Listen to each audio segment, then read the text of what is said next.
Listen closely, and you might hear the gentle, ceaseless whispering of the wind as it sweeps through the deep emerald valleys of the central lands. In a time long after the great and terrifying Demon King was vanquished, the world had settled into a soft, enduring peace. The skies were no longer choked with the smoke of dark magic, and the forests grew thick and wild, reclaiming the scars of ancient battles. Nestled within one of these lush, undulating valleys lay the holy city of Strahl, a place of bright orange roofs and towering spires that reached like fingers toward the heavens. The city was a sanctuary, a sacred heart for the adherents of the goddess of creation, surrounded by dense, deciduous woods that hummed with the quiet, simple songs of birds and the rustling of leaves. It was upon the quiet outskirts of this holy city, far from the bustling markets and the tolling bells of the grand cathedral, that a small, unassuming wooden cabin stood. The cabin possessed a deep stone-lined well near its welcoming front porch, and atop its modest roof a weather vane spun lazily in the breeze, pointing always toward the changing seasons.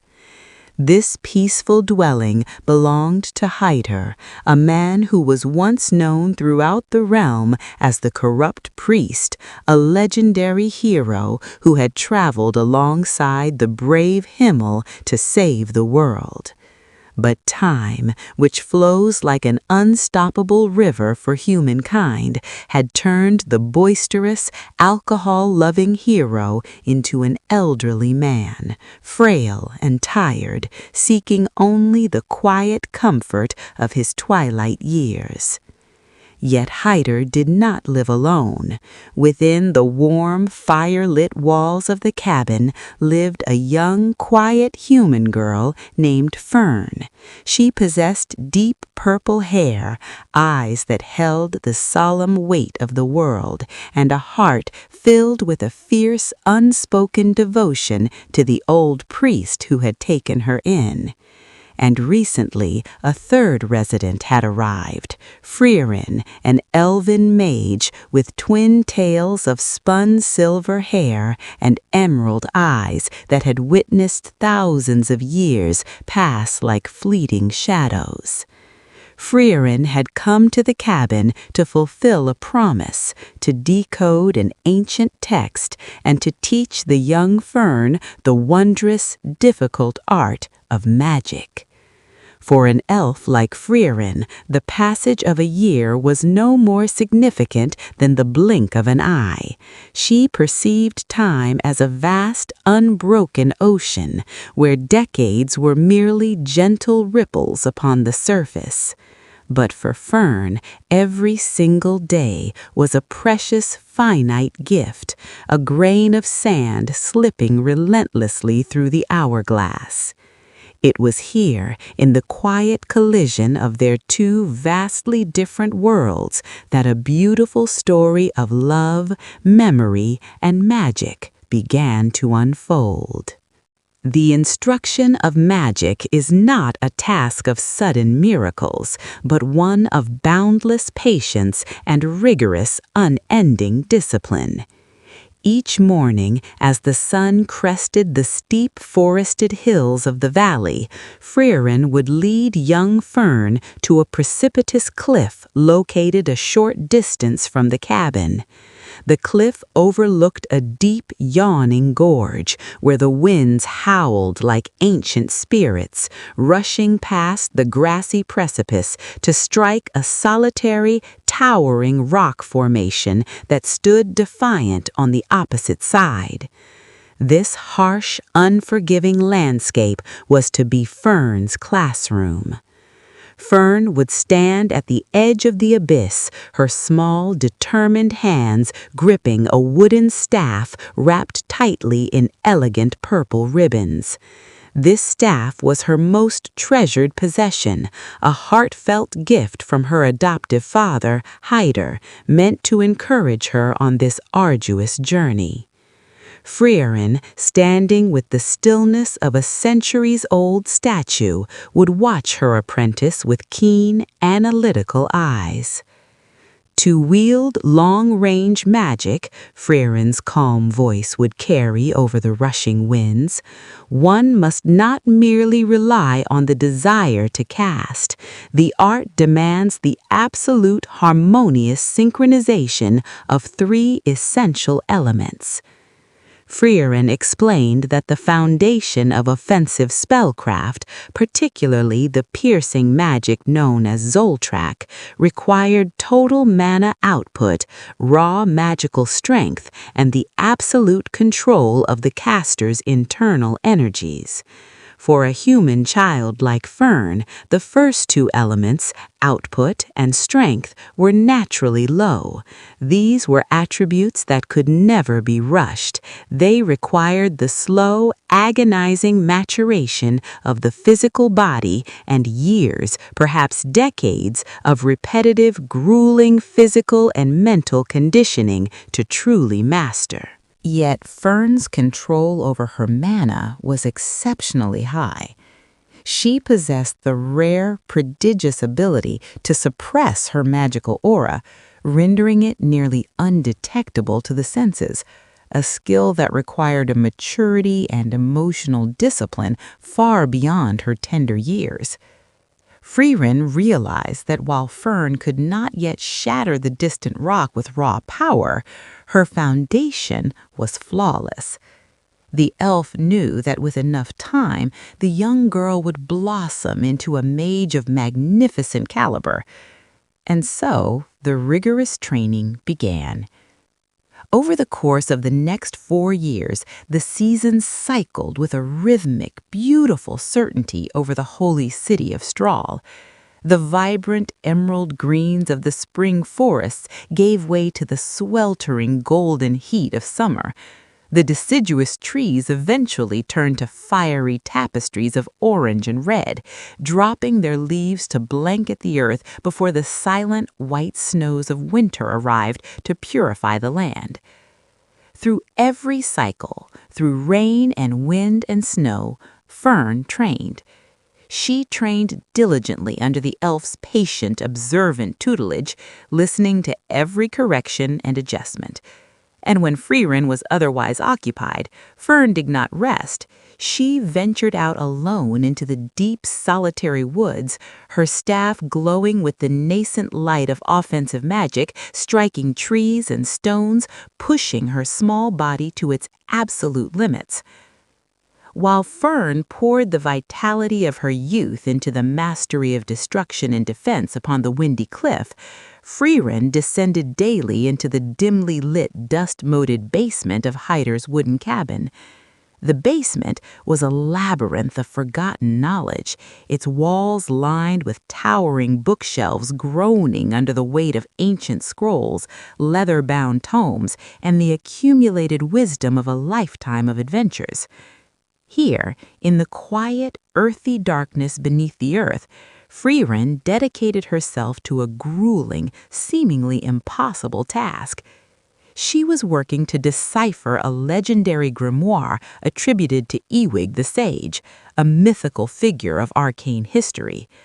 The text within the heavy, iron-clasped book was not written in standard linguistic syntax, nor even in the complex runes of ancient Elvish. Instead, it was a chaotic, baffling assembly of ciphers that utilized complex, overlapping images. The deciphering process was painstaking, requiring a methodical, unyielding patience that only an immortal elf could truly possess. Frieren spent hours staring at a single page, cross-referencing the imagery with other ancient texts found in Heiter's basement. She categorized the ciphers to break down the sage's hidden language. Frieren had committed to this monumental task because Heiter, feeling the icy grip of his own mortality closing in, believed the grimoire might contain the ultimate secrets to revival or immortality. Heiter, the hero who had saved the world, was afraid of leaving it. He wanted more time, not for his own glory, but to ensure that the young girl he had saved would be entirely ready to face the world alone. And so, Frieren sat in the dust, her silver hair illuminated by the flickering light of a simple candle, translating the images one by one, holding on to the fragile hope that her magic could defy the natural order of death. 4 years of relentless study and physical training wrought significant, undeniable changes upon the inhabitants of the cabin. Fern blossomed from a frightened, fragile child into a highly capable, serious young woman, her magical skills sharpening and expanding with every passing day. Conversely, time proved to be a cruel, unrelenting thief to the old priest. Heiter, once a robust and boisterous hero who had journeyed to the treacherous ends of the earth, was now a frail, trembling shadow of his former self. His hearty laughter now sounded sad and hollow, and his body could no longer withstand the bold drinking that had defined his youth. One quiet afternoon, Frieren emerged from the subterranean silence of the basement, the scent of old parchment and candle wax clinging heavily to her white robes. She found Heiter resting heavily in his wooden chair, his breath shallow, his face lined with a profound, inescapable exhaustion of a life fully lived.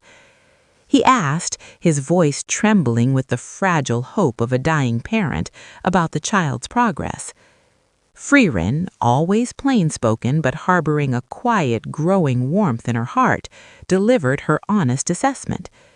She explained that Fern was a prodigy. She had learned more about the intricacies of magic in 4 short years than most ordinary people would learn in an entire decade. Her progress was astounding, driven by a relentless, burning internal fire. However, Frieren also noted with a hint of genuine elven concern that the young girl was studying a little too hard, pushing her physical and mental boundaries to the absolute limits of human endurance.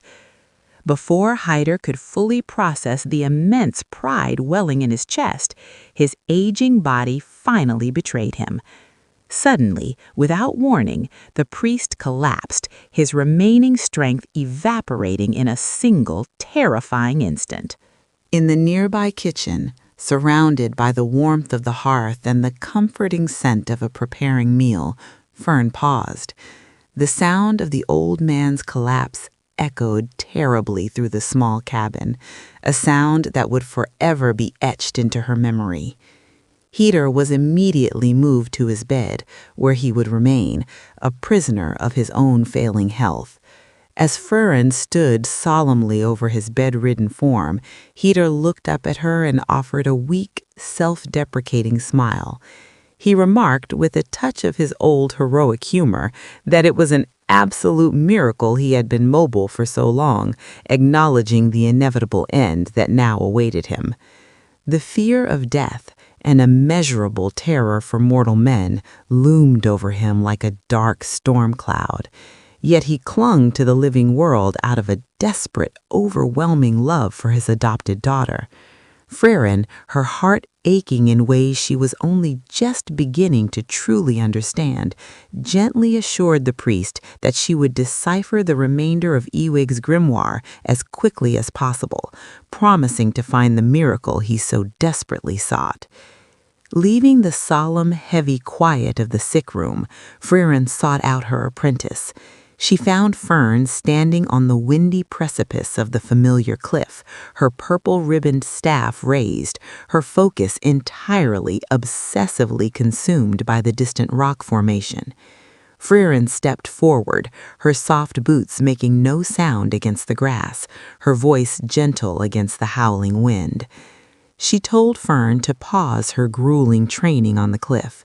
She instructed the girl to return to the cabin, to stay by Heiter's bedside during what could be his final days, to offer him comfort and peace. Fern slowly lowered her staff. Her eyes, usually so composed and stoic, were shadowed by a profound, agonizing desperation. She rejected her master's notion outright, her voice trembling with an urgent, desperate conviction cut through the wind. "It can't wait for someday," Fern cried out, the weight of her grief spilling over. "Someday Master Heiter will die." She explained, her voice cracking with emotion, that she had to be able to hit the rock with her magic before the priest's death. She needed him to see that she had become a full-fledged mage, capable of surviving the harshness and cruelty of the world entirely on her own. She could not afford the luxury of sitting idly by his bedside.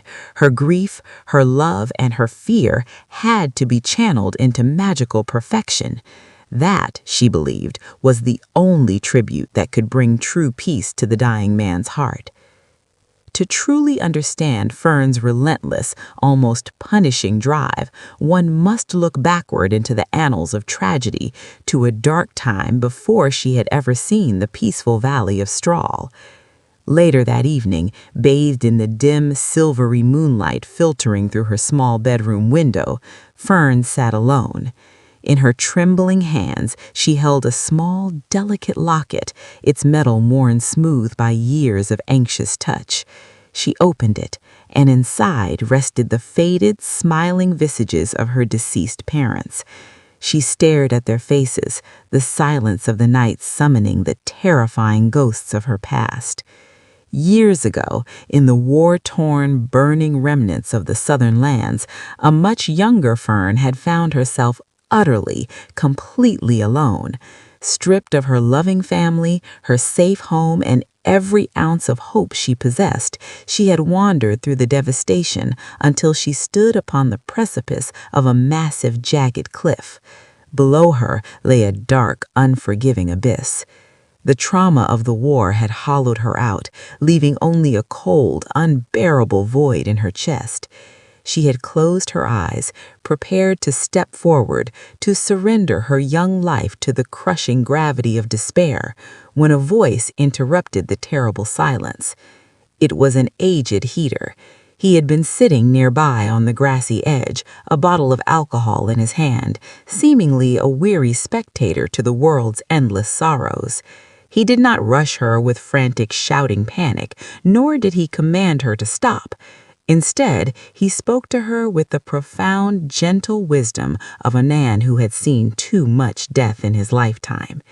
He simply stated that it would be a terrible, tragic waste for her to die. Heiter spoke to the trembling orphan of an old friend he had once lost, a magnificent hero with hair the color of the clear blue sky, a man who never, ever abandoned anyone who was in need. Heiter supposed aloud, his voice tinged with melancholy, that if this hero were still alive, many more people would have been saved by his brilliant hands compared to the meager, fumbling efforts of a corrupt, aging priest. Heiter confessed his own weariness to the child. He admitted that he had planned to live out the remainder of his life quietly, drinking away his days and fading into obscurity. But he came to a sudden, striking realization. Everything he had learned, all the joy he had experienced, and including the precious, irreplaceable memories he shared with his heroic friend, would simply go to waste if he surrendered to the quiet. He looked at the small, broken girl teetering on the edge of the cliff and told her that likewise she held precious, beautiful memories of her parents within her heart, memories that should absolutely not go to waste smashed at the bottom of a ravine. Heiter's decision to save her was not born of strict priestly duty, but of a borrowed heroism, a desire to honor the friend he so dearly missed. Having been pulled from the very brink of death by this flawed, deeply compassionate man, Fern made a silent, unshakable vow that day. She believed with every fiber of her being that the absolute best way to repay Heiter was to learn any skill, endure any hardship that would help her survive. She wanted him to remain profoundly glad that she was saved. More than anything, she wanted him to know, beyond a shadow of a doubt, that she would manage to be safe on her own when he was finally gone. Convinced by the overwhelming depth of the child's convictions, by the fiery resolve that burned in her young eyes, Frieren relented. She allowed Fern to continue her grueling, obsessive training on the cliff, while she herself retreated back into the dusty basement, continuing to frantically decipher the ancient grimoire that could possibly save the man who had saved the girl. The magnificent culmination of their respective tireless labors arrived with the turning of the season. Out on the windy cliff, the air was crisp and charged with anticipation. Fern raised her ribbon-wrapped staff, her breathing perfectly controlled, her mind a fortress of singular, unbreakable focus. She drew upon the vast, deep reserves of her exceptionally controlled mana, channeling the piercing, destructive power of the offensive spell, Zoltrak. With a sharp, decisive motion, she unleashed the magic. The magical energy tore across the deep gorge, a brilliant, blinding streak of light that defied the rushing winds. It struck the distant rock target with a thunderous, shattering impact, sending shards of stone tumbling into the abyss below. Frieren, standing quietly nearby, witnessed the magnificent fruits of the child's training. She had done it. Fern had finally achieved her impossible goal. Simultaneously, in the quiet, dusty depths of the cabin's basement, Frieren translated the final, complex visual cipher of Ewig the Sage's ancient grimoire. As her emerald eyes scanned the newly translated text, a heavy, sorrowful realization settled upon her delicate shoulders. She concluded definitively and without a trace of doubt that the massive book did not contain a single spell related to revival or immortality. Frieren carried this heavy, tragic truth up the stairs and into Heiter's bedroom. She stood by his bedside, preparing to break his heart. But to her immense surprise, the revelation did not shock the old priest. Heiter merely offered a weak, knowing chuckle, his eyes crinkling with amusement. He admitted that he supposed Ewig the Sage would have certainly used the spell himself if it were truly capable of granting immortality. He had suspected the grimoire was entirely useless for extending his life from the very beginning. With Frieren's official confirmation of Fern's success, approving the young girl as a proper, full-fledged mage capable of defending herself, Heiter finally revealed his masterstroke. His main objective all along, the very reason he had leveraged the undecipherable grimoire to secure Frieren's presence, was a beautiful, elaborate lie. He needed Frieren to stay long enough to have Fern learn enough magic so that she would not be a hindrance to the elf as her traveling apprentice. He had manipulated the immortal, detached mage to secure a brilliant future for his mortal daughter. Knowing his hours were now drastically numbered and his grand plan had reached its conclusion, Heiter made one final, agonizing request. He asked that Frieren and Fern pack their belongings and leave the cabin that very same night before his death finally arrived. He wanted them gone so that Fern would not have to suffer the agonizing, scarring pain of watching someone she loved die, to spare her from ever losing anyone anymore. For Frieren, an elf who historically maintained a pragmatic, unemotional distance from the affairs of short-lived humans, this request pierced her to the very core. The carefully constructed walls of her detachment crumbled.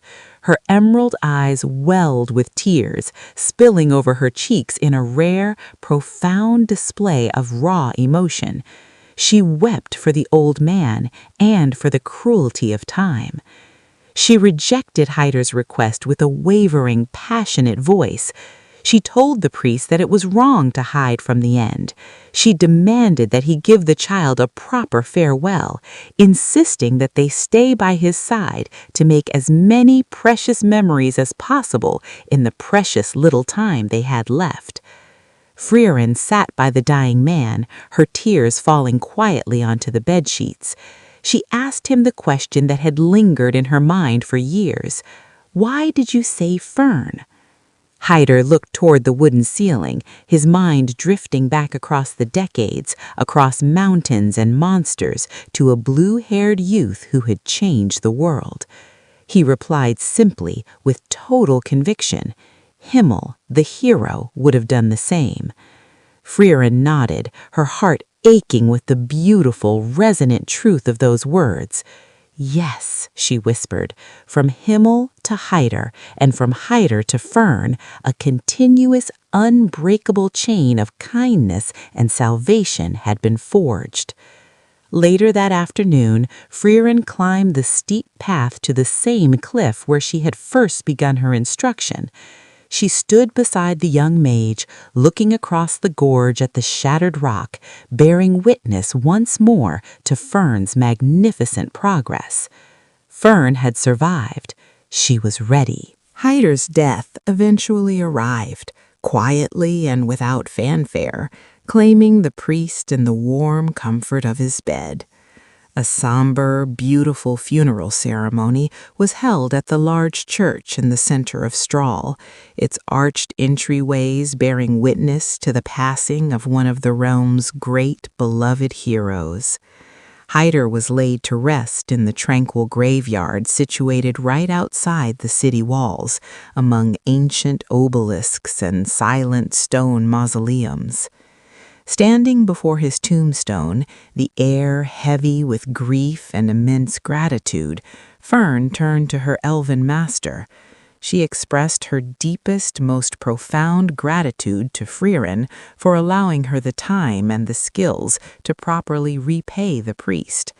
As Fern spoke, Frieren uncorked 2 full bottles of alcohol, the corrupt priest's favorite earthly vice, and poured them generously over his grave, a silent, fragrant toast to a life well lived and a friend deeply mourned.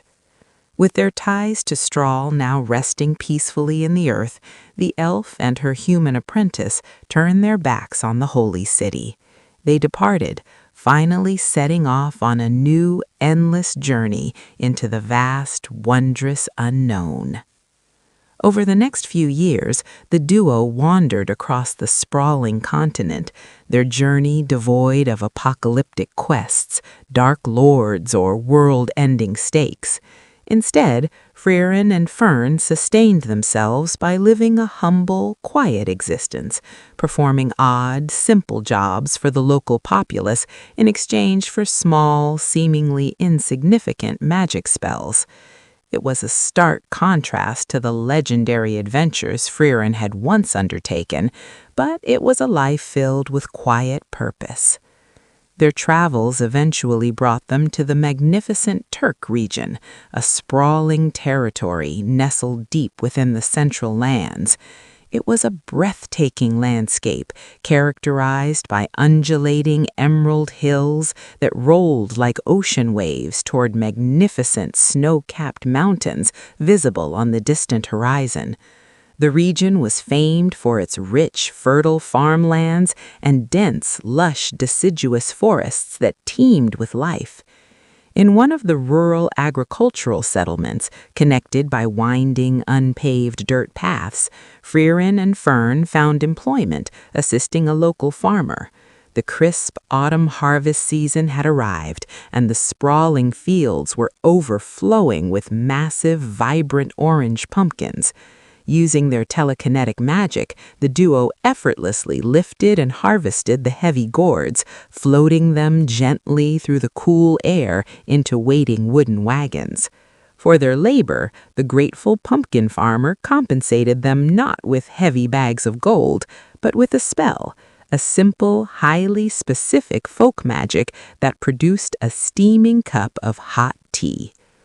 This transaction sparked a quiet, simmering frustration within the young apprentice. Fern, who viewed magic through the strict lens of survival, combat, and absolute utility, struggled to see the appeal in Frieren's obsessive collection of seemingly useless folk spells. The magic they had collected over the years defied all practical necessity.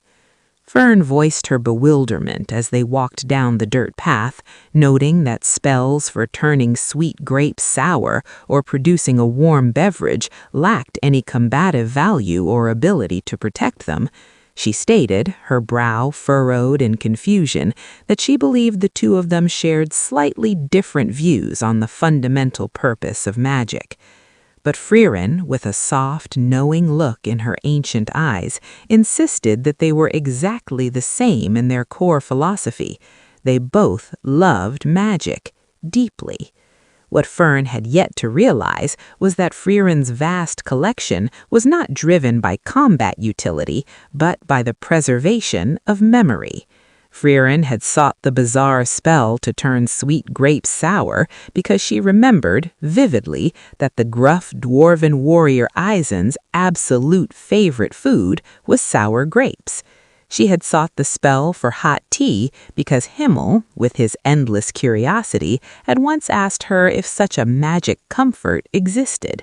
Frieren was not merely collecting magic, she was collecting the precious echoes of her lost friends, preserving their unique preferences and idiosyncrasies in the form of eternal spells. Their wandering through the beautiful Turk region soon led them to a small, picturesque village built primarily on the edge of a steep cliffside, its sturdy structures and winding paths constructed from warm, sun-baked brick. Here, surrounded by an abundance of potted medicinal plants and fragrant hanging vines, they met a local herbalist. The herbalist, an older woman with a gentle demeanor and kind eyes, recognized the travelers as capable mages and politely requested their help. Decades ago, the grateful villagers had erected a magnificent bronze statue in the center of the village square to honor Himmel the hero. During a terrifying monster raid long past, the legendary hero party had valiantly saved this very village, and Himmel himself had personally rescued a terrified young girl, the very herbalist who now stood before Frieren and Fern asking for aid. However, as the long decades slipped by, the villagers' memories of the event faded, and their interest in maintaining the monument completely waned. The once glorious statue had become heavily oxidized, covered in a thick, unsightly green patina of rust, and completely obscured by overgrown, creeping vegetation. The herbalist offered to share her extensive, valuable information about the local flora in exchange for their magical assistance in cleaning the monument. Frieren agreed immediately, a flicker of nostalgia in her eyes. Standing before the neglected, rusted monument, Frieren cast her newly acquired rust-removing spell.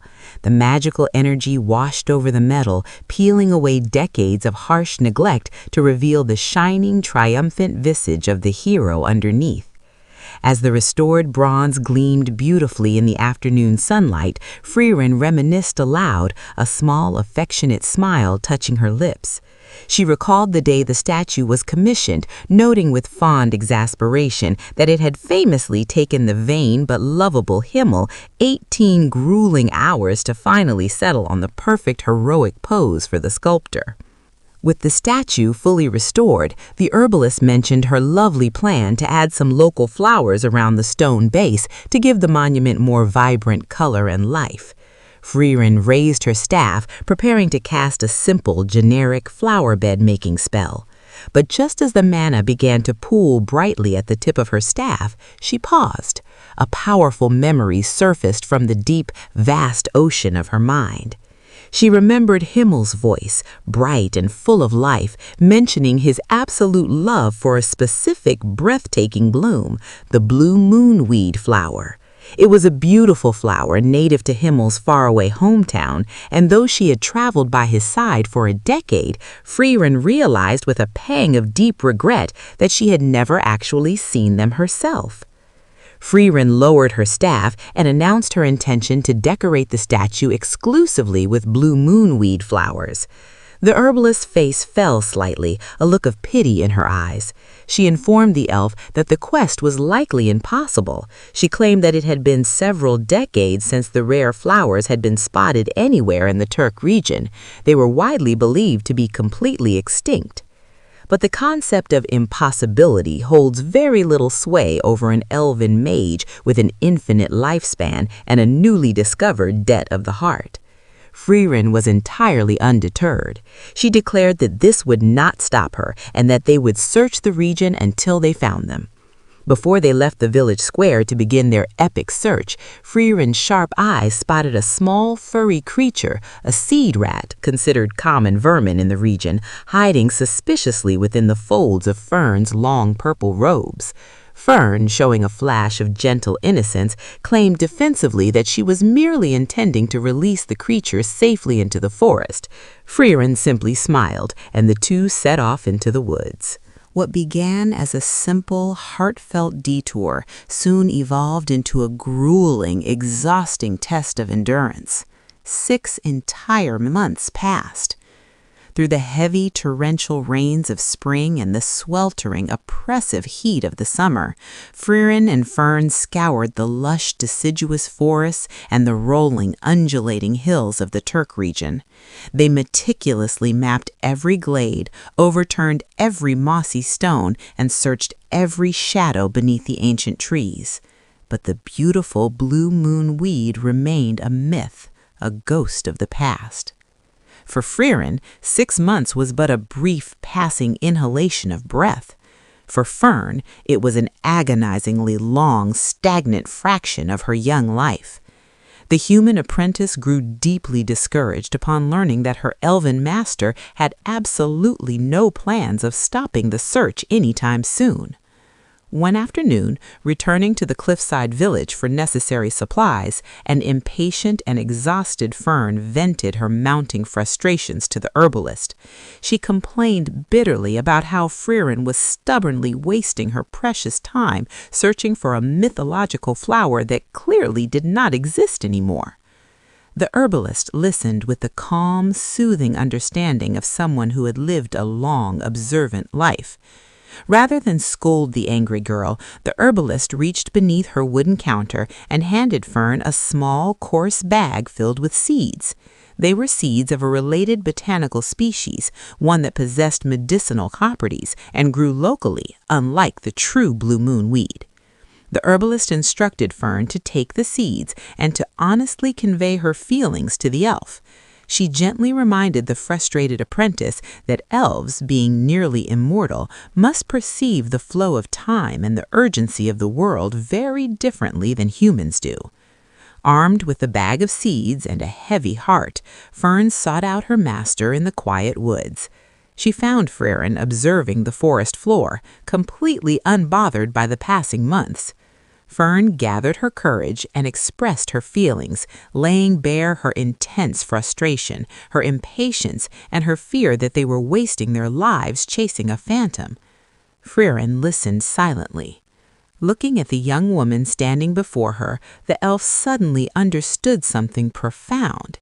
She realized that she was no longer traveling alone on her own infinite, stretching timeline. She was now deeply tethered to the fleeting, rapid time of a human companion. With a soft sigh, Frieren relented, claiming that their search for the flowers would end soon. Fern's brow furrowed, deeply displeased to hear the vague, unhelpful word soon, knowing an elf's definition of the word could easily mean years. But before she could continue the argument and press for a definitive human date, a sudden rustling in the bushes caught their attention. Darting from the dense underbrush, a small, furry seed rat scurried forward, snatched the bag of related seeds directly from Fern's grasp, and bolted back into the dark foliage. Knowing from her extensive ecological studies that these common vermin instinctively bury and hoard seeds for food, a brilliant realization sparked in Frieren's green eyes. Without a single word of argument, the two mages proceeded to chase the tiny, scurrying thief through the winding, ancient paths of the deep forest. As they tracked the rat through the dense undergrowth, the tense silence between them gave way to honest reflection. Fern, still struggling to comprehend her master's deepest motivations, asked Frieren directly why she dedicated so much of her life to collecting these obscure, seemingly pointless magic spells. Frieren didn't look back as she walked, but her voice carried a profound, melancholy warmth through the trees. She insisted that despite how complex it might seem to others, her collection was simply a hobby, a silly little hobby that an idiot had once complimented. As she spoke the word, Frieren's mind drifted into a vivid, beautiful flashback of that very idiot. She saw the hero party standing together in a desolate clearing. She saw herself raising her staff, casting a spell that erupted into a magnificent, impassable field of vibrant flowers. She remembered the way all the members of the hero party had stopped, their faces lighting up with pure, unadulterated joy as they enjoyed the beautiful moment. She remembered the gruff dwarven warrior Eisen frolicking through the blooms, and the corrupt priest Heiter laughing as he made flower crowns. Magic, she realized then, did not need to be a weapon of war or a tool for survival. It could simply be a way to bring a fleeting moment of breathtaking beauty to the people she loved. The relentless pursuit of the seed rat eventually led Frieren and Fern deep into a forgotten, wildly overgrown sector of the forest. There, breaking through the high canopy of the deciduous trees, stood the towering ruins of a massive, abandoned cylindrical tower. It was a magnificent relic of a bygone era, its stone walls crumbling and wrapped tightly in thick, creeping ivy. The seed rat disappeared into a small crack at the base of the structure. Frieren paused at the foot of the ruins, looking upward toward the sky. She turned to her apprentice and delivered a brief, insightful lecture on local ecology, explaining that seed rats would tirelessly collect and bury seeds in high, safe places, but would very often forget about the things they had hoarded.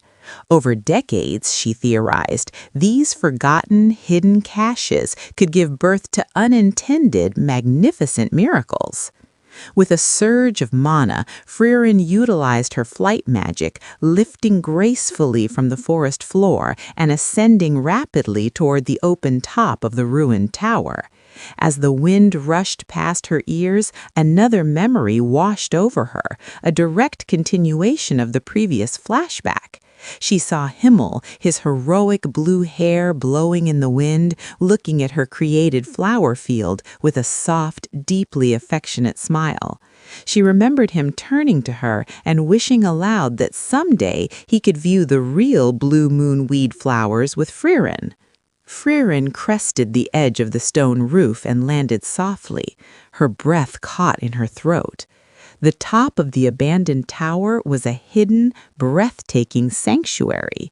It was completely overgrown, blanketed from edge to edge in a giant, magnificent field of blue moon weed flowers. The blooms possessed 5 delicate petals, their colors shifting in a mesmerizing graduation from a darker, vibrant blue at the outer tips to a soft, luminous light blue in the center, punctuated by striking blue anthers and yellow filaments. The flowers swayed gently in the high wind, a forgotten sea of blue blooming vibrantly against the sky. Fern, utilizing her own sustained flight magic, ascended over the lip of the tower soon after, landing softly behind her elven master. The young apprentice looked out over the impossible field of blue, her eyes wide with unbridled awe. Despite the breathtaking beauty before her, Fern admitted softly that she still did not entirely understand why Frieren loved magic so much. Frieren did not turn around. She looked out over the sea of Himmel's favorite flowers and spoke with a gentle, irrefutable certainty. She insisted that Fern did, in fact, understand. She knew Fern understood because when faced with the tragedy of her past and the desperation to save Heiter's memory, Fern had chosen to learn magic above all else. Magic was their shared, unspoken language of love, of memory, and of survival.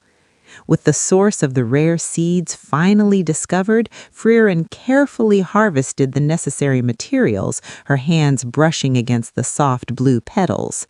Returning to the cliffside village, Frieren formulated the specific, delicate magic required to cultivate the flora. Utilizing her ancient spellcraft, she cultivated a magnificent, vibrant bed of blue moon weed flowers, planting them in a glorious ring around the base of Himmel's bronze statue. The herbalist watched with profound satisfaction and tearful, grateful eyes as the monument to her childhood savior was brought back to glorious, colorful life. The oxidized rust was entirely gone, replaced by shining bronze and a magnificent sea of brilliant, shifting blue. Himmel's statue was finally decorated with the flowers he loved so dearly. Before Frieren and Fern finally departed the village to resume their endless journey across the central lands, the elven mage performed one final, quiet act of devotion. Her hands moving with practiced ancient grace, Frieren wove the delicate blue stems together, forming a beautiful, intricate wreath of blue moon weed flowers. She levitated upward, remembering the beautiful flower wreaths she had once placed upon her comrades' heads in the joyous aftermath of a long-forgotten battle. With gentle, profound reverence, Frieren placed the blue moon weed flower crown carefully on top of Himmel's bronze head. She stepped back, the winds of the Turk region rustling her silver twin tails, and looked upon the hero's smiling face. The blue flowers bloomed bright beneath the sun, a stunning testament to a corrupt priest's compassion, an orphan's unyielding resolve, and an elven mage's eternal, unwavering memory. The magic had been cast, the past beautifully honored, and the journey, stretching out endlessly before them, continued on into the great unknown.